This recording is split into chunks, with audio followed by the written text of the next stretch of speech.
بسم اللہ الرحمن الرحیم والصلاة والسلام علی رسولہ الکریم وعلی آلہ الطیبین الطاہرین ومن تبعہم بإحسان الی یوم الدین.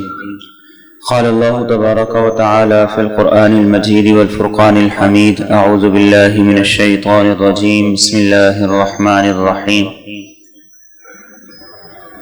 والذین یرمون المحصنات الغافلات المؤمنات لعنوا فی الدنیا والآخرة ولهم عذاب عظیم. وقال النبی صلی اللہ تعالی علیہ وسلم خمس لا کفار لهن او کما قال علیہ الصلاة والسلام. وقال النبی صلی اللہ تعالی علیہ وسلم کفا بالمرء کذبا ان یحدث بكل ما سمع او کما قال علیہ الصلاة والسلام. اللہم صل علی سیدنا و مولانا محمد وعلی آل سیدنا و مولانا محمد وبارک وسلم وصل علیہ. اللہم صل علی سیدنا و مولانا محمد وعلی آل سیدنا و مولانا محمد وبارک وسلم وصل علیہ. اللہم صل علی سیدنا و سید ساداتنا و سید عاداتنا وحبیبنا وحبیب ربنا وصمدنا وأجملنا وأكملنا وأحسننا وأرفقنا وأعلانا وأولانا وأزكانا وأتقانا محمد صلى الله عليه وعلى آله وأهله وذرياته وصحابته ومن تبعهم بإحسان إلى يوم الدين. اسلام صاف ستھرا، شفاف، شستہ، غلاظتوں، گندگیوں سے پاک دین ہے، اور اسلام یہی چاہتا ہے کہ اس کے پیروکار بھی صاف، شفاف، خوبصورت مزاج کے، پاکیزہ عادات کے، اور ان غلاظتوں، گندگیوں سے خود کو دور رکھیں اور اپنے آپ کو ان سے بچا کے رکھیں. اور اسلام ایسا ہی معاشرہ تشکیل دینا چاہتا ہے، ایسے ہی معاشرے کو پروان چڑھانا چاہتا ہے کہ ایسا معاشرہ ہو جہاں دوسروں کی عزتیں محفوظ ہوں، ایسا معاشرہ ہو جہاں بنیاد ہی محبت پر ہو. اسلام نے معاشرے کی بنیاد کو ہی محبت پر قائم رکھا ہے، اور اسی کو بنیاد قرار دے کر اس بات کا حکم دیا ہے کہ تم آپس میں ایک دوسرے کا درد سمجھو، ایک دوسرے کے عزت کے ساتھی بنو، ایک دوسرے کے مشکل وقت کے ساتھی بنو، اور کسی کو مشکل میں، مصیبت میں تنہا نہ چھوڑو. جیسے ایک بلڈنگ کی ایک اینٹ دوسرے کے ساتھ مل کے پوری کی پوری بلڈنگ کو مضبوط کرتی ہے، مسلم معاشرے کو، مسلمانوں کے معاشرے کو، ان کی سوسائٹی، ان کے سماج کو بھی ایسا ہی ہونا چاہیے. اسی لیے ہر وہ کام منع کر دیا گیا، ہر وہ کام حرام کر دیا گیا جس کی وجہ سے دو لوگوں کی محبت میں جو مسلمان ہیں فرق آتا ہو. ہر وہ کام منع کر دیا گیا جس کی وجہ سے آپس کے تعلقات بگڑتے ہوں، اس کام کو حرام کر دیا گیا، اسے منع کر دیا گیا. اور ہر وہ کام کرنے کا حکم دیا گیا کہ جس میں انسان کی محبت بڑھتی ہو، دو مسلمانوں کا تعلق مضبوط ہوتا ہو. اس لیے یہاں تک فرما دیا گیا کہ اگر دو مسلمان آپس میں ملتے ہوئے سلام کرتے ہیں تو اللہ رب العزت ان کے ہاتھ چھوڑنے سے پہلے ان کے گناہوں کو معاف کر دیتا ہے، اس لیے کہ یہ ان کی محبت میں اضافہ کرتا ہے. اس لیے فرمایا گیا کہ کسی مسلمان کو مسکرا کر دیکھنا یہ صدقے کا اجر رکھتا ہے. کیوں؟ اس لیے کہ یہ دو مسلمانوں کی محبت کو بڑھاتا ہے. یہ دو بھائیوں کی بات نہیں ہے، یہ باپ بیٹے کی بات نہیں ہے، یہ عام کوئی دو مسلمان ہیں جن کا آپس کا تعلق ایسا خوبصورت ہونا چاہیے، ایسا مضبوط ہونا چاہیے کہ اس میں کہیں شگاف نہ آئے، کہیں دراڑ نہ آئے، کہیں نفرت نہ ہو، اور کہیں اس کے اندر دشمنی کا، حسد کا، کسی بھی چیز کا عنصر موجود نہ.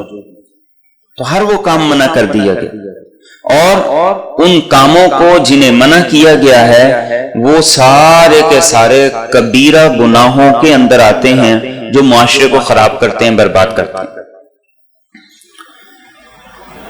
ہمارا معاشرہ مسلم معاشرہ، مسلمان معاشرے میں رہتے ہیں، لیکن ہم ایسے اعمال کے اندر، ایسے گناہوں میں اس طریقے سے مبتلا ہیں کہ جیسے ہمارے پاس کوئی ہدایت آسمان سے آئی نہیں، کوئی آسمانی تعلیم ہے ہی نہیں۔ جن کے پاس اسلام نہیں ہے، جن کے پاس دین کی تعلیمات نہیں ہے، دین کا پیغام نہیں ہے، وہ جو کچھ مرضی کریں اور وہ کر بھی رہے۔ اب دیکھیے کہ عراق میں کیا ہوا۔ پہلے یہ افواہ پھیلائی گئی کہ وہاں پہ کیمیائی ہتھیار ہیں اور حملہ کر دیا گیا، پورا عراق ادھیڑ کے رکھ دیا، اور بعد میں کہا غلطی ہو گئی، سب کچھ تہس نہس کر دیا، اربوں ڈالر ضائع ہو گئے۔ تو ہم مسلم ہیں، ہم مسلمان ہیں، مسلمان پر کچھ ذمہ داریاں ہیں جو رب کے معاملے میں بھی ہیں، بندوں کے معاملے میں بھی ہیں، جو اللہ کے معاملے میں بھی اسے خبردار کرتی ہیں اور بندوں کے معاملے میں بھی اسے خبردار کرتی ہیں۔ اور ان میں سے جو چیز جس سے بڑی سختی سے منع کیا گیا ہے وہ ہے الزام تراشی، بہتان، بغیر کسی دلیل کے، بغیر کسی ثبوت کے کسی پر کوئی الزام لگا دینا، کسی کی طرف کوئی بات منسوب کر دینا اور کسی پر تہمت لگا دینا، یہ کبیرہ گناہوں میں سے بڑے گناہوں میں شامل ہوتا ہے۔ ایک ہے غیبت۔ غیبت کیا ہے؟ کسی میں کوئی عیب موجود ہے، کسی میں کوئی عیب موجود ہے اور اس کی غیر موجودگی میں اس کا تذکرہ کیا جائے تو یہ غیبت ہے۔ صحابہ نے پوچھا یا رسول اللہ صلی اللہ علیہ وسلم عیب موجود ہے؟ تو آپ نے فرمایا جی، عیب کسی میں موجود ہے، اس کی غیر موجودگی میں تذکرہ کرنا یہ غیبت ہے۔ اور اگر کسی میں کوئی عیب موجود ہی نہیں ہے تو آپ نے فرمایا کہ یہ بہتان ہے، یہ الزام ہے۔ اس لیے سب سے پہلے اس بات کا حکم دیا گیا کہ ہر مسلمان کے بارے میں اچھا گمان رکھو، ہر مسلمان کے بارے میں۔ یہاں کسی دیندار کی، نمازی کی، حاجی کی، پرہیزگار کی، تسبیح پھیرنے والے کی بات نہیں ہے۔ ہر مسلمان کے بارے میں تمہارا گمان اچھا ہونا چاہیے کہ ہر اعتبار سے اچھا ہے، ہر اعتبار سے مجھ سے بہتر ہے، صفات والا ہے، خوبیوں والا ہے، مسلمان ہے۔ یہ پہلا حکم ہے۔ اسی لیے جناب نبی کریم صلی اللہ علیہ وسلم نے فرمایا ظنوا بالمؤمنین خیرا، مومنوں کے بارے میں ہمیشہ اچھا گمان رکھنا، ایمان والوں کے بارے میں ہمیشہ اچھا سوچنا، اور یہیں سے ساری خرابی شروع ہوتی۔ پہلے شیطان کیا کرتا ہے؟ بدگمان کرتا ہے، بدگمانی کے بعد پھر کیا کرتا ہے؟ پھر انسان کو وہ جاسوسی پہ لگاتا ہے، اور جاسوسی کے بعد کیا کرتا ہے؟ وہ غیبت میں لگاتا ہے، اور غیبت کے ساتھ پھر الزام تراشی شروع ہو جاتی۔ چاروں گناہ یہ وہ ہیں جو کبیرہ گناہ ہیں، معاشرے کو برباد کرتے ہیں۔ تو سب سے پہلے حکم کیا دیا گیا؟ ان بعض الظن اسم، بدگمانی سے بچو۔ اللہ کے رسول صلی اللہ علیہ وسلم رات کو ازواج مطہرات میں سے حضرت صفیہ کے ساتھ تشریف لے جا رہے تھے۔ دو صحابہ نے دیکھا تو وہ تیزی تیزی سے گزرنے لگے، تو آپ نے بلا لی اور آپ نے کہا کہ میرے ساتھ میری بیوی صفیہ ہے۔ انہوں نے کہا یا رسول اللہ صلی اللہ علیہ وسلم، آپ کو یہ بات کہنے کی ضرورت ہی کیا ہے؟ آپ صلی اللہ علیہ وسلم نے ارشاد فرمایا شیطان انسان کے خون میں، شیطان انسان کے جسم میں ایسے دوڑتا ہے جیسے خون انسان کے جسم میں گردش کرتی، اور مجھے ڈر تھا کہ شیطان تمہارے ذہن میں بھی کوئی بدگمانی نہ پیدا کر دے، اس لیے میں نے تمہیں بلا کے یہ بات واضح کی ہے۔ بدگمانی سے سارے کے سارے کام شروع ہوتے، اور بدگمانی کے بعد پھر انسان اسے سچ ثابت کرنے کے لیے جاسوسی کرتا۔ اب جاسوسی کرنا یہ خود ایک کبیرہ گناہ۔ ہمارے معاشرے میں میڈیا میں عام چلن ہوگی، عام چال ہوگی، اندر کی بات، اندر کی خبر۔ اسلام کا یہ معاشرہ، اسلام ایسا معاشرہ پسند نہیں کرتا۔ اس سے بڑی بات کیا ہو، عمر بن خطاب جیسا آدمی امیر المومنین ہے، رات کو گشت کر رہے ہیں تو ایسا لگا جیسے گھر کے اندر کوئی شراب پی رہا۔ عبداللہ بن مسعود آپ کے ساتھ تھے، یا غالباً عبد الرحمن بن عوف آپ کے ساتھ تھے، امیر المومنین حاکم وقت ہے، دوار پھلانگی اندر گئے اور واقعی وہ شراب پی رہا۔ حضرت عمر رضی اللہ تعالیٰ عنہ نے اسے کہا تم کیا سمجھتے تھے، کیسے چھپ کے شراب پیتے رہو گے اور کسی کو پتہ نہیں چلے گا؟ اس نے کہا امیر المومنین ذرا صبر کرو، میں تو چھپ کے شراب پی رہا ہوں، جرم کر رہا ہوں، گناہ کر رہا ہوں، لیکن آپ یہ بتائیے کہ قرآن یہ کہتا ہے کہ کسی کے گھر میں جاؤ تو دروازے سے جاؤ، آپ دوار پھیلان کے کیوں آئے؟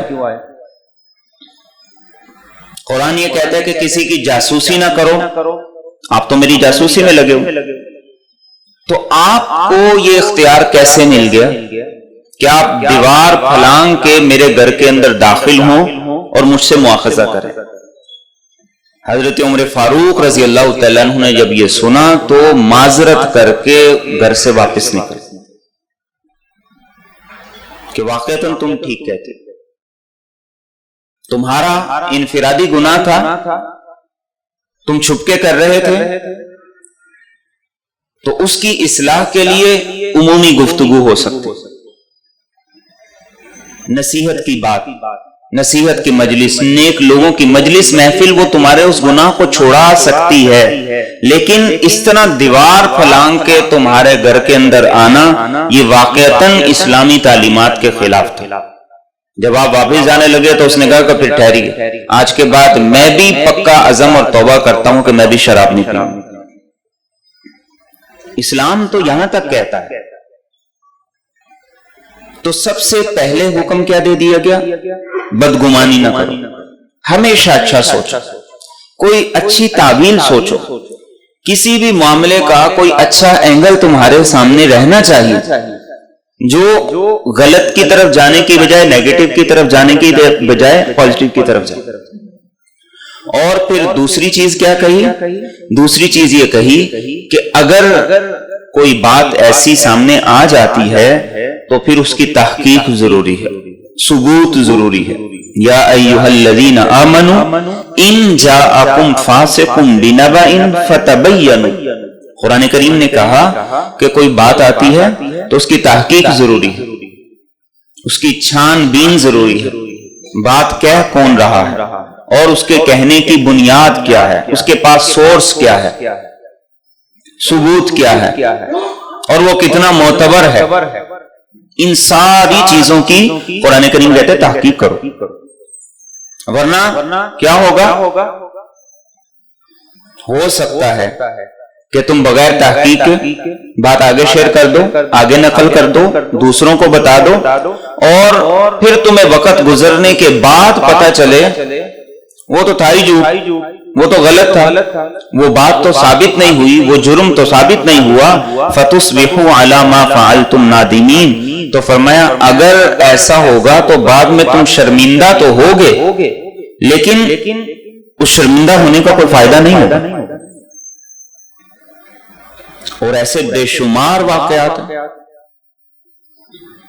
کہ جس پر الزام لگا دیا، الزام تو بڑی آسانی سے لگا دیا، لیکن بعد میں وہ ثابت نہ ہوا، وہ غلط تھا، تو جس پر الزام لگا اس کے لیے ساری زندگی ذلت اور رسوائی، اور اس کا ذمہ دار کون ہے؟ الزام لگانے والا، بہتان لگانے والا، کیچڑ اچھالنے والا، اور اس سارے ماحول کو اور ان ساری باتوں کو ہوا دینے والا۔ اس لیے فرمایا کہ ایسا نہ کر، مومن ایسا ہو ہی نہیں سکتا۔ اللہ کے رسول صلی اللہ علیہ وسلم نے ایسے آدمی کو جھوٹا کہا ہے، کفا بالمرء کذبا ان یحدث بکل ما سمع، آپ نے فرمایا جو ہر سنی سنائی بات کو آگے نقل کر دے، آگے شیئر کر دے، دوسروں کو ٹرانسفر کر دے، دوسروں کو منتقل کر دے، اس آدمی کے جھوٹا ہونے کے لیے بس اتنا ہی کافی۔ اور ایک حدیث طیبہ میں کیا فرمایا؟ کفا بالمرء اثما ان یحدث بکل ما سمع، ایسے آدمی کے گناہگار ہونے کے لیے اتنا ہی کافی کہ بس جو سنا آگے بتا دی، جو سنا آگے منتقل کر دی۔ ہمیں تو پہلے مرحلے میں اسی بات کا حکم دیا گیا کہ سنو ہی نہ، سنو ہی نہ، اس لیے کہ سنو گے تو متاثر بھی ہوگے، سنو گے تو کسی موقع پر اسے زبان پہ بھی لے آؤ گے، سنو گے تو اس کی تحقیق کرنے کی بھی کوشش کرو گے۔ اس لیے قرآن کریم نے کہا وَلَا تَقْفُ مَا لَيْسَ لَكَ بِهِ عِلْمٍ إِنَّ السَّمْعَ وَالْبَصَرَ وَالْفُؤَادَ كُلُّ أُولَئِكَ كَانَ عَنْهُ مَسْئُولًا، فرمایا جس کا پتہ نہیں ہے اس کے پیچھے نہ چلو، جو دیکھا نہیں ہے اسے مت کہو دیکھا ہے، جو سنا نہیں ہے اسے مت کہو کہ سنا ہے، اور جس کے بارے میں تحقیق نہیں ہے، ثبوت نہیں ہے، تو یہ ہرگز مت کہو کہ یہ بات ایسے ہے، ورنہ لوگ تو اعتماد کر لیں گے۔ لوگوں کو انسان کے مزاج کو اور اس کی نفسیات کو تو ایسی چیزوں کا چسکا ہے، وہ تو اور تجسس میں پڑتا ہے اور جاسوسی میں پڑتا ہے۔ لیکن فرمایا کہ یہ کام کرنا کسی مسلمان کی شان نہیں۔ اللہ کے رسول صلی اللہ علیہ وسلم نے ارشاد فرمایا 5 گناہ ایسے ہیں جن کا کوئی کفارہ ہی نہیں، کوئی کفارہ نہیں ہے کہ انسان وہ کفارہ دے کے ان سے جان چھڑا لے۔ ان میں سے آپ نے ایک فرمایا کسی پر الزام لگانا، کسی پر بہتان لگانا، یہ وہ گناہ ہے جس کا کفارہ ہی کوئی نہیں۔ آج دیکھیں اپنے معاشرے کو، آج دیکھیں اپنے ارد گرد کو، کیسے غلاظتوں گندگیوں کے ڈیر ہیں، اور ہم سارے اس کے اندر لتھڑے ہوئے، کوئی مستثنا نہیں، دیندار بھی، بے دین بھی، سیاسی بھی، غیر سیاسی بھی، مرد بھی، عورت بھی، سب اس کے اندر لگے ہوئے اور برے طریقے سے مبتلا ہے۔ اسے گناہ ہی کوئی نہیں سمجھ، اسے جرم ہی نہیں سمجھتا۔ ایک دور وہ تھا کہ جس وقت اخبارات میں خبریں ہوتی اور اخبار میں خبر لگنے سے پہلے کسی حد تک اس کی کانٹ چھانٹ کی جاتی تھی، تصدیق کی جاتی تھی، اور اس کے بارے میں جو سورس ہے وہ لکھا جاتا تھا۔ یہ جب سے سوشل میڈیا آیا ہے ہر آدمی جو چاہتا لکھ دیتا ہے، جو چاہا بولا سوشل میڈیا پہ اپلوڈ کر دی، اور سننے کے لیے لاکھوں لوگ موجود ہیں، ہزاروں لوگ موجود ہیں، اور سمجھ رہے ہیں کہ بڑا کارنامہ سر انجام دے دیا۔ یہ الزام تراشی ہے، یہ بہتان ہے۔ قرآن کریم نے اس کے لیے بہتان کا لفظ بھی استعمال کیا، افتراء کا لفظ بھی استعمال کیا، اور اس کی جو بدترین صورت ہے وہ کیا کہ کسی پر زنا کا الزام لگا دینا، وہ افک ہے۔ قرآن کریم نے کہا یہ سارے کے سارے بڑے بڑے گناہ، عظیم گناہ، اور جناب نبی کریم رؤوف الرحیم صلی اللہ تعالی علیہ وسلم نے ارشاد فرمایا کسی پاک دامن عورت پر الزام لگا دینا انسان کے پورے سال کے نیک اعمال کو برباد کر دیتا ہے، پورے سال۔ اور قرآن کریم نے کہا لعنوا فی الدنیا والآخرہ، ایسے لوگوں پر اللہ کی طرف سے دنیا میں بھی لعنت ہے، آخرت میں بھی لعنت ہے۔ آج کسی پر بھی الزام لگانے سے پہلے ہم نے کبھی سوچا کہ یہ الزام کس حد تک درست ہے اور یہ کتنا زیادہ سچا ہے، اس میں کتنی زیادہ صداقت ہے۔ اور بہت سی چیزیں تو ایسی کہ جو عدالتی فیصلے سے بھی صحیح ثابت نہیں ہو سکتی۔ ہماری عدالتوں میں بیٹھے ہوئے ججز وہ بیچارے کیا کریں، قانونی ایسا وہ دائیں بھی جاتا ہے بائیں بھی جاتا ہے، دائیں والا بھی ٹھیک ہے بائیں والا بھی ٹھیک ہے، اور ہو سکتا ہے کوئی آدمی زیادہ تیز ہے، کوئی بولنے میں زیادہ ماہر ہے، کسی کو بولنا نہیں آتا، اپنا مدعا پیش نہیں کرنا آتا اور بے گناہ پہ الزام لگ جائے۔ اللہ کے رسول صلی اللہ علیہ وسلم کے دور میں فیصلہ کرنے والے آپ ہیں۔ ایک کیس ہی آیا کہ ایک صحابی تھے حضرت رفاعہ رضی اللہ تعالیٰ عنہ، بڑی توجہ سے سننے کی بات ہے۔ حضرت رفاعہ رضی اللہ تعالیٰ عنہ بڑے کھاتے پیتے مالدار صحابی تھے۔ اس دور میں ہر گھر کے اندر جو کھایا کرتے تھے لوگ، تو ان کے گھر میں آٹے کی ایک بوری آئی، انہوں نے اپنے گودام کے اندر اسلحے کے ساتھ رکھ دی۔ ایک قبیلہ تھا بنو ظفر، اس میں ایک شخص تھا جس کا نام تھا بشیر، منافقین میں سے تھا۔ اس نے گھر کے پیچھے نقب لگایا، آٹے کی بوری چوری کی، ساتھ اسلحہ تھا، اور جا کر اپنے گھر رکھی۔ اپنے گھر سے اٹھا کے جب اسے شک ہوا تو اس نے ایک یہودی کے گھر رکھ دیا۔ رفاعہ صبح اٹھے تو انہوں نے دیکھا کہ آٹے کی بوری چوری ہو گئی۔ انہوں نے اپنے بھتیجے کو بلایا، قتادہ بن نعمان کو، کہ تم تحقیق کرو۔ تو انہوں نے تحقیق کی تو کہا کہ رات کو فلاں گھر کے اندر آگ جل رہی تھی، تو ہو سکتا ہے کہ ان لوگوں نے چوری کی ہو، اس لیے کہ یہ لوگ اتنے کھاتے پیتے نہیں ہیں اور ان کے گھر میں یہ سارا کچھ پکا ہے اور یہ ساری چیزیں چل رہی تھی۔ لیکن جب یہ دیکھا کہ آٹے کے نشانات کہاں تک جا رہے ہیں تو وہ یہودی کے گھر تک جا رہے تھے۔ اب جس نے چوری کی تھی وہ منافق، وہ چوری کر کے یہودی کے پاس رکھوا چکا تھا۔ اس نے اپنے قبیلے کے کچھ نیک لوگوں کو، جو بڑے بڑے صحابہ تھے، جن میں ایک نام حضرت اسیر بن عروہ، بدری صحابی تھے، انہیں جا کے کہا کہ دیکھیں ہم نے چوری نہیں کی اور ہم پہ الزام لگایا جا رہا ہے۔ انہوں نے کہا واقعی ہمارے قبیلے کا ہے، اس نے چوری بھی نہیں کی ہے، تو الزام اس پہ لگ رہا ہے۔ وہ اللہ کے رسول صلی اللہ علیہ وسلم کے پاس آ گئے کہ یا رسول اللہ صلی اللہ علیہ وسلم، ہم نے چوری نہیں کی تو ہمارے قبیلے پر یہ الزام لگایا جا رہا ہے۔ آپ نے حضرت قتادہ کو بلا کے ڈانٹا کہ تم ان پہ کیوں الزام لگا رہے، انہوں نے تو چوری نہیں کی۔ آٹے کی برآمدگی تو یہودی کے گھر سے ہوئی، اور یہودی کہہ رہا تھا میرے پاس اس نے امانت رکھی، گواہ تھا کوئی نہیں۔ اور دوسری طرف اس منافق کی حمایت میں لا علمی کی وجہ سے بڑے نیک لوگ بھی شامل ہو گئے۔ اللہ کے رسول صلی اللہ علیہ وسلم قریب تھا کہ منافق کے قریب تھا کہ یہودی کے حق میں فیصلہ کر دیتے، اس لیے کہ دلائل تو یہی کہہ رہے تھے کہ برآمدگی اس کے گھر سے ہوئی۔ قریب تھا کہ آپ یہودی کے حق میں فیصلہ کر دیتے، قرآن کریم کی آیات نازل ہوئی۔ فرمایا انا انزلنا الیک الکتاب بالحق لتحکم بین الناس بما اراک اللہ ولا تکن للخائنین خصیما۔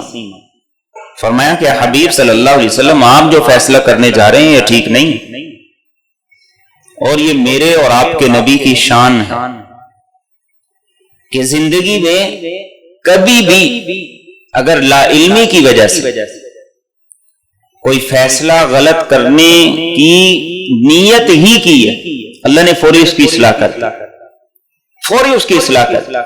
تو فرمایا لا تکن للخائنین خصیما، یہ تو خائن ہے، چور ہے، آپ ان کی طرفداری نہ کیجیے۔ واستغفر اللہ ان اللہ کان غفورا رحیما ولا تجادل عن الذین یختانون انفسهم ان اللہ لا يحب من کان خوانا اثیما۔ فرمایا کہ ایسے لوگوں کی وکالت نہ کیجیے جو چور ہیں، خائن ہیں، اور اللہ ایسے لوگوں کو پسند نہیں کرتا۔ تو یہ واقعہ ہے جناب نبی کریم صلی اللہ علیہ وسلم کے دور کا کہ جہاں اگر آپ نبی نہ ہوتے تو فیصلہ شواہد کی روشنی میں ٹھیک ہوتا، لیکن حقیقت میں وہ غلط۔ تو ہماری عدالتیں، ہمارے کہنے والے، ہمارے سننے والے، ہمارے سورس، ہم ان کو کیسے سچا مان لیں؟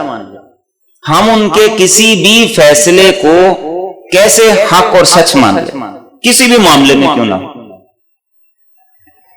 تو کسی کو یہ کہہ دینا کہ چور ہو، کسی کو یہ کہہ دینا کہ تم کافر ہو، فاسق ہو، یہودی ہو، جو بھی الزام ہے یہ سارے کے سارے غلط ہے، کوئی گنجائش نہیں۔ اللہ کے رسول صلی اللہ علیہ وسلم نے حدیث طیبہ میں ارشاد فرمایا، جو کوئی آدمی کسی کو یہ کہے کہ تو کافر ہے، اگر وہ کافر نہیں ہے تو اس کا الزام اسی کی طرف پلٹ آتا ہے اور اللہ کے کاغذوں میں وہی کافر لکھا جاتا ہے جس نے کہا۔ کسی نے کسی کو کہا کہ تم فاسق ہو، بدکار ہو، شرابی زانی ہو، اگر وہ ویسا نہیں ہے تو آپ نے فرمایا کہ اس کے نامہ اعمال میں لکھ دیا جاتا ہے کہ یہی بدکار۔ ہمارا دین تو ہمیں یہ کہتا ہے، اور آج مزاج بن گیا، ماحول بن گیا، گند ہی گند ہے، گند ہی گند ہے، کوڑا ہی کوڑا ہے، اور ہر آدمی اس میں مبتلا ہے۔ قتل و غارت گری تک نوبت آئی ہوئی، لوگ صرف انہی باتوں کو بنیاد بنا کے ایک دوسرے کو قتل کر رہے ہیں۔ تو یہ کون سا دین ہے، کون سی تعلیمات ہے جن پہ ہم عمل کر رہے ہیں؟ ہمارے نبی نے تو ساری زندگی کی محنت لگا کے، دن رات ایک کر کے، خون پسینہ ایک کر کے امت کو جوڑا، اور ہم لوگوں کے پیچھے لگ کے ایک دوسرے کی عزتیں تعطار کر رہے ہیں۔ اللہ کے رسول صلی اللہ علیہ وسلم نے ارشاد فرمایا کہ سود لینا ایسے ہے جیسے 36 مرتبہ اپنی ماں سے زنا کرنا۔ انسان، اس کے کان، اس کی سوچ اور اس کی فکر سن کے حیران ہو جاتی ہے، اتنا بڑا گناہ ہے۔ لیکن اس کے بعد آپ نے فرمایا کہ اس سے بھی بڑا گناہ ہے کسی ایسے شخص پر الزام تہمت لگانا جو بے گناہ ہو، اس کی عزت سے کھیلنا۔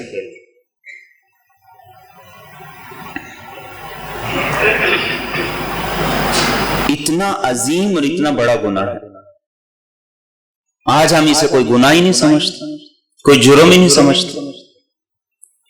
قرآن کریم نے اس جرم کے بارے میں 3 سزائیں مقرر کی۔ ہمارے ملک میں تو نظام ہی نہیں ہے، ہتک عزت کا قانون، اسلام کا قانون اس معاملے میں جتنا سخت ہے، دنیا کا کوئی قانون اتنا سخت نہیں۔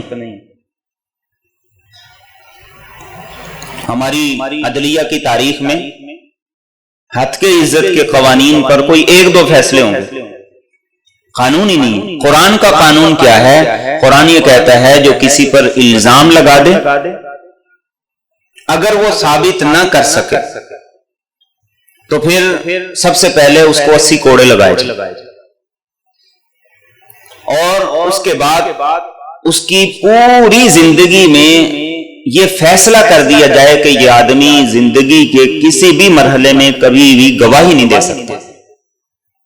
اور تیسرا فرمایا وَأُولَٰئِكَ هُمُ الْفَاسِقُونَ، ایسے آدمی کو تا حیات مرتے دم تک فاسق لوگوں میں، گناہگاروں میں شامل کیا جائے گا۔ یہ 3 سزائیں ہیں کسی پر الزام لگانے کی، کسی پر تہمت لگانے کی۔ کون بچتا ہے ان سزاؤں سے؟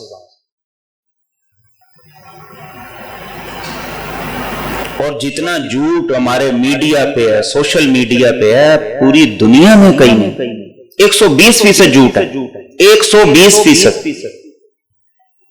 ویڈیو ایڈٹ کر دی، تصویر ایڈٹ کر دی، اور یہ سارے کام کر کے جھوٹ کو پھیلایا جا رہا ہے، اس کو پروان چڑھایا جا رہا ہے، اور ہم ایسے بیوقوف، ان پڑھ، جاہل گوار ہیں کہ ہماری بھی مثال دنیا کی کسی قوم میں نہیں۔ آنکھیں بند کر کے اعتماد کر، کہنے والے کا تو کاروبار ہے، اس کو تو انکم مل رہی، اس کو تو پیسہ مل رہا ہے، اس کو تو لفافے مل رہے ہیں، آپ کو کیا مل رہا ہے؟ سوائے گناہ کے، سوائے نافرمانی کے، سوائے الزام تراشی کے، سوائے بہتان کے کیا حاصل؟ اور ہم اندھا دھند لگے ہوئے، اور ان جھوٹوں پہ اعتماد کر رہے ہیں۔ جس نے جو کہہ دیا ہم نے مان لی، کسی نے چڑیا رکھی ہے، کسی نے چڑیل رکھی ہے، کسی نے بندر رکھا ہے، اور ساری قوم کو بندر بنا کے نچا رہے ہیں۔ کسی نے ذرائع کہہ دی، جو جھوٹ بولنا کہہ دو کہ ذرائع سے یہ پتہ چلا، تو ان جھوٹوں پہ اعتماد کر رہے ہیں۔ اور جس نبی نے یہ فرمایا کہ بے نمازی جہنم کی آگ میں جلے گا، اس کے کہنے پہ اعتماد نہیں ہے۔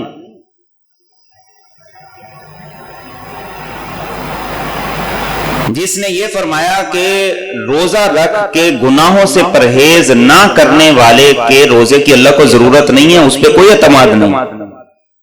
جس نے بتایا کہ سود اللہ سے اعلان جنگ ہے، اس اللہ پہ کوئی اعتماد نہیں۔ اور ان تماش بینوں کے پیچھے لگ کے سارے بندروں کی طرح ناچ رہے ہیں۔ کس کو شریعت اجازت دیتی ہے کہ وہ راہ چلتے لوگوں پہ آوازیں کسیں؟ اللہ کے رسول صلی اللہ علیہ وسلم پہ قربان جائیے۔ اب یقین جانیے، رات ایک حدیث پڑھی، آپ سنیے، بڑی زبردست حدیث ہے۔ آپ صلی اللہ علیہ وسلم نے ارشاد فرمایا کہ جو بچہ ایک مرد اور عورت کے زنا کی وجہ سے پیدا ہو، کبھی زندگی میں اس کو اس کے ماں باپ کے گناہ کا تانا نہ دینا۔ کوئی چھوٹی بات ہے؟ یہ ہمارا دین ہے، یہ ہمارا دین ہے کہ ساری زندگی نہ تانا دینا اس کو، اس کی کوئی غلطی نہیں، وہ بھی ایک شہری ہے، وہ بھی معاشرے کے اندر عزت سے جیے، اس کو بھی سارے حقوق ملیں گے جو ایک عام آدمی کو ملتے ہیں۔ تمہیں اختیار نہیں ہے تو تم اس پہ انگلی اٹھاؤ، تمہیں اختیار نہیں ہے۔ تو ہمارا دین تو ایسا خوبصورت دین ہے، ایسی تعلیمات، اور یہ وہ جرم ہے کہ جس کی سنگینی کو اللہ کبھی سامنے بھی لے آتا ہے۔ مدینہ طیبہ کا واقعہ ہے، ایک جگہ مختص تھی جہاں پہ میتوں کو غسل دیا جاتا تھا، تو ایک خاتون کو غسل دے رہی تھی، اور غسل دیتے دیتے اس نے دوسری خواتین سے یہ کہا کہ اس کے فلاں مرد سے ناجائز تعلقات تھے۔ بس اتنا کہا، اس کا ہاتھ اس مردہ عورت کے جسم سے چپک گیا۔ بڑا زور لگایا، بڑی کوشش کی کہ کسی طریقے سے ہاتھ الگ ہو جائے، لیکن نہیں ہوا۔ لوگوں نے مسائل پوچھنے شروع کر دیے کہ اب کریں تو کیا کریں۔ ایک نے مسئلہ یہ بتایا کہ ایسا کرو کہ اگر ہاتھ الگ نہیں ہو رہا تو میت کے جسم کا وہ ٹکڑا کاٹ دو، لیکن میت والے رضامند نہ ہو کہ ہماری میت کی بے حرمتی ہو تو کیوں ہو۔ دوسرے سے پوچھا گیا، اس نے کہا کہ اگر ایسے مسئلہ حل نہیں ہوتا تو عورت کا ہاتھ کاٹ دو۔ اب عورت کے رشتہ دار کہنے لگے ایسا کیسے ہو جائے، ایک زندہ عورت کا ہاتھ کاٹ دیا جائے۔ تو بات چلتے چلتے مدینہ کے امام مالک رحمت اللہ علیہ کو، اب مدینہ طیبہ کے امام تھے، اور آپ کی زندگی میں جو ادب رسالت مآب تھا اس کی مثال ہی نہیں ملتی، کبھی بھی سواری پہ مدینہ طیبہ کے اندر نہیں چلے، اور قضائے حاجت کے لیے مدینہ طیبہ کی حدود سے باہر جایا کرتے تھے۔ ایسا آپ صلی اللہ علیہ وسلم سے پیار اور عشق۔ امام مالک رحمت اللہ علیہ نے فرمایا کہ اس عورت سے پوچھو کہ اس نے ایسا کیا کیا ہے جس کی وجہ سے ایسا ہو۔ تو اس نے بتایا کہ میں نے یہ کہا کہ اس کے فلاں مرد سے ناجائز تعلقات تھے۔ تو امام مالک نے پوچھا کوئی ثبوت ہے؟ اس نے کہا ثبوت تو کوئی نہیں، لوگوں سے سنا۔ انہوں نے پوچھا کبھی اس کے سامنے تم نے اس کا تذکرہ کیا؟ اس نے کہا کہ نہیں۔ تو امام مالک نے فرمایا کہ اس پر حد قذف لگائی جائے، 80 کوڑے لگائے جائے۔ اب اس عورت کو جب کوڑے لگنے شروع ہوئے تو جب 80 کوڑے پورے ہو گئے تو اس کا ہاتھ میت کے جسم سے الگ ہو گیا۔ کسی پر الزام، کسی پر بہتان، کسی پر کیچڑ اچھالنا اتنا سنگین گناہ ہے تو ہم سمجھتے ہیں کہ نعرے لگا دو بس ٹھیک ہے، کسی کو کرپٹ کہہ دو، کسی کو چور کہہ دو، کسی کو زانی کہہ دو، کسی کو شرابی کہہ دو، کسی کو جو کچھ مرضی کہہ دو، یہودی کہہ دو، کافر کہہ دو، بدعتی کہہ دو، مشرک کہہ دو، کوئی فرق نہیں پڑتا۔ دیندار بے دین سارے سماج میں ننگے، اور ہم دن بدن اس میں پھنستے چلے جا رہے۔ اللہ کے رسول صلی اللہ علیہ وسلم نے ارشاد فرمایا، جس آدمی نے کسی پر الزام لگا دیا، ثبوت کوئی نہیں، اللہ رب العزت قیامت کے دن اسے پل صراط پہ کھڑا کر دیں گے اور یہ کہیں گے کہ اس الزام کو ثابت کرو۔ جب تک وہ ثابت نہیں کرے گا اللہ جہنم کے اس پل پر اسے کھڑا رکھیں گے جب تک کہ اس کی سزا پوری نہ ہو۔ کون افورڈ کر سکتا ہے؟ کون برداشت کر سکتا ہے؟ اور ایک اور حدیث طیبہ میں آپ صلی اللہ علیہ وسلم نے ارشاد فرمایا کہ معراج کے موقع پر میں نے دیکھا کہ کچھ لوگ ایسے ہیں کہ جن کو زبان سے پکڑ کے جہنم میں لٹکایا ہوا۔ میں نے جبریل امین سے پوچھا یہ کون لوگ ہیں؟ تو جبریل امین نے مجھے بتایا کہ یہ آپ کی امت کے وہ لوگ ہیں جو ایک شوشہ چھوڑتے تھے تو وہ پوری دنیا میں پھیل جاتا تھا۔ یہ ایک بات کرتے تھے تو وہ ایسی وائرل ہوتی تھی کہ وہ لاکھوں لوگوں تک جاتی تھی، اس کی وجہ ان کی زبان تھی، اللہ نے زبانوں سے پکڑ کے انہیں جہنم میں لٹکا دیا۔ اور آپ صلی اللہ علیہ وسلم نے ایک حدیث طیبہ میں یہ بات بھی ارشاد فرمائی، آپ نے ارشاد فرمایا جو کسی پر الزام لگا دے، ثبوت کوئی نہیں اور ثابت بھی نہیں کر سکتا، سنی سنائی بات ہے، آپ نے ارشاد فرمایا کہ اللہ رب العزت اسے جہنم میں اس جگہ پہ رکھے گا جہاں سارے جہنمیوں کی پیپ جمع ہوتی ہے اور جہاں سارے جہنم کی بدبو ہوتی ہے۔ اور یہ سزا کس لیے ہے؟ اس لیے ہے کہ دنیا میں غلاظت اور گندگی میں رہے ہو تو سزا بھی یہی ہے کہ یہاں بھی غلاظت اور گندگی میں رہو۔ تو میرے اور آپ کا دین کہتا ہے پاکیزہ بنو، پاکیزہ اخلاق اپناؤ۔ جیسے تمہارا دین پاکیزہ ہے تمہاری سوچ بھی پاکیزہ ہو، تمہارے اخلاق بھی پاکیزہ ہوں، تمہاری زبان بھی پاکیزہ ہو، تمہارا دل بھی پاکیزہ ہو۔ اس پاکیزگی کے بغیر انسان کے عمل تاثیر ہی نہیں رکھتے، فائدہ ہی نہیں رکھتے، ان کے اندر رنگ ہی نہیں آتا، ان کا انسان کے مزاج پر طبیعت پہ اثر ہی نہیں پڑتا۔ جب تک یہ سارا گندا خون اندر سے نہیں نکلے گا کسی نیک عمل کا کوئی فائدہ نہیں ہوگا۔ یہ وہ گندا برتن ہے، اس کو دھونا پڑے گا، یہ دھوئیں گے تو پھر اس کے اندر دودھ پاک رہے گا، پھر وہ پاکیزہ رہے گا۔ تو آج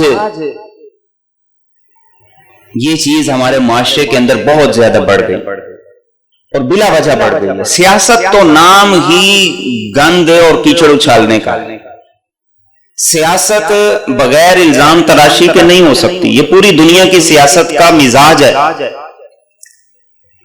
ہمارا کام کیا ہے؟ ہمارا کام ہے ہمیں ووٹ ڈالنا ہے، تو جب موقع آئے گا آپ جہاں مرضی ووٹ ڈال دیں، بات ختم۔ آپ نے جو کرنا ہے آپ اس کا بدلہ اپنے ووٹ سے لیں، اس سے زیادہ آگے بڑھ کے ملک کے ماحول کو خراب کرنا، انتشار پیدا کرنا، گالی گلوچ کرنا، الزام تراشی اور پھر راہ چلتے لوگوں پہ آوازیں کسنا، اس بات کی دین ہمیں قطعاً اجازت نہیں دیتا ہے۔ اور یہ وہ جرائم ہیں کہ جن کو ہم ثابت نہیں کر سکیں گے، جن کی سزا نہیں ہم بھگت سکتے۔ اسی لیے قرآن کریم نے کہا والذین یؤذون المؤمنین والمؤمنات بغیر ما اکتسبوا فقد احتملوا بہتانا واثما مبینا، جو کسی مرد پر یا عورت پر الزام لگائے، تہمت لگائے، تو فرمایا الزام اور تہمت کا گناہ بھی ہے اور اس کے ساتھ بہت بڑا وبال اپنے سر پہ لے کے اللہ کی بارگاہ میں پیش ہو۔ تو خدا کا واسطہ ہے، اللہ کا واسطہ ہے، یہ چھوڑ دیں سارے اینکروں کو، یہ چھوڑ دیں سارے جھوٹ کے پلندے کو، یہ چھوڑ دیں ساری بکواسات کو۔ رمضان کے مہینے میں قرآن کے ساتھ اپنا تعلق جوڑے. قرآن سے زیادہ سچائی کہاں ملے گی؟ میرے نبی کی زندگی سے زیادہ صداقت اور خوبصورتی اور مہک اور مٹھاس کا اور شرینی کہاں سے ملے گی؟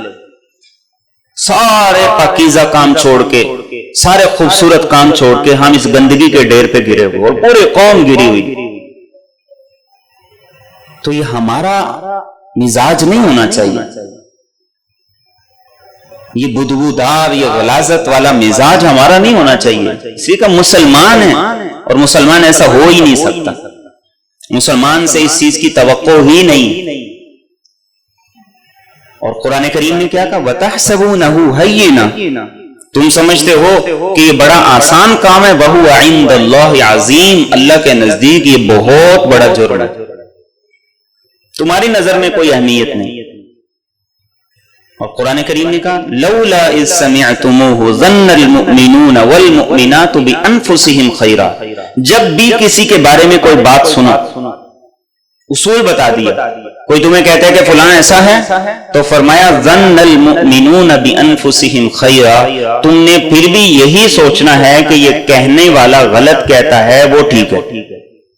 جس کے بارے میں کہا جا رہا ہے وہ ٹھیک ہے، ورنہ پہلے بدگمانی پیدا ہوگی، پھر جاسوسی ہوگی، پھر اس کے بعد غیبت ہوگی، پھر الزام تراشی ہوگی، اور پھر اس کے بعد بات قتل و غارت گری تک جائے گی. اور یہی آج ہمارے معاشرے میں ہو رہا ہے. تو اسلام ہمیں پاکیزہ معاشرہ دیتا ہے، محبت والا معاشرہ دیتا ہے، سلامتی والا معاشرہ دیتا ہے. تو ہم انہی تعلیمات پر عمل کریں گے تو نجات ہوگی.